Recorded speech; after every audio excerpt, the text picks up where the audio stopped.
Pilkada yang berlangsung di Kabupaten Buleleng tahun ini diwarnai sejumlah insiden yang menimpa petugas KPPS dan Linmas. Dalam melaksanaan tugas yang memakan waktu dan tenaga, beberapa petugas mengalami musibah. Satu Linmas atau Hansip meninggal pada Kamis tanggal 28 November usai bertugas di TPS 4 Kampung Bugis Singaraja. Dia adalah Muhammad Arif yang berusia 64 tahun. Pagi itu ia ada jadwal untuk menerima gaji atau upah hasil bertugas di TPS 4 Kampung Bugis.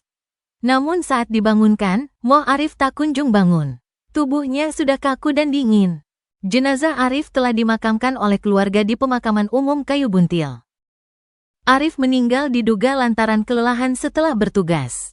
Pada hari Rabu tanggal 28 November ia masih terlihat sehat. Bahkan ia sangat gesit membantu panitia menyiapkan TPS dan mengawal jalannya proses pemilihan hingga jam 10 malam. Satu lawakan Arif sebelum meninggal adalah tentang sepatu barunya. Saat bertugas mengamankan TPS 4, ia menggunakan seragam baru dan juga sepatu baru. Sehari sebelum bertugas ia mencoba sepatu barunya itu. Ketua KPU Buleleng, Komang Dudi Udiayana mengatakan, meningkatnya intensitas kerja selama pilkada seringkali menjadi tantangan bagi para petugas di lapangan. Hal ini diharapkan menjadi perhatian serius bagi semua pihak, sehingga ke depannya keselamatan dan kesehatan petugas dapat lebih terjamin.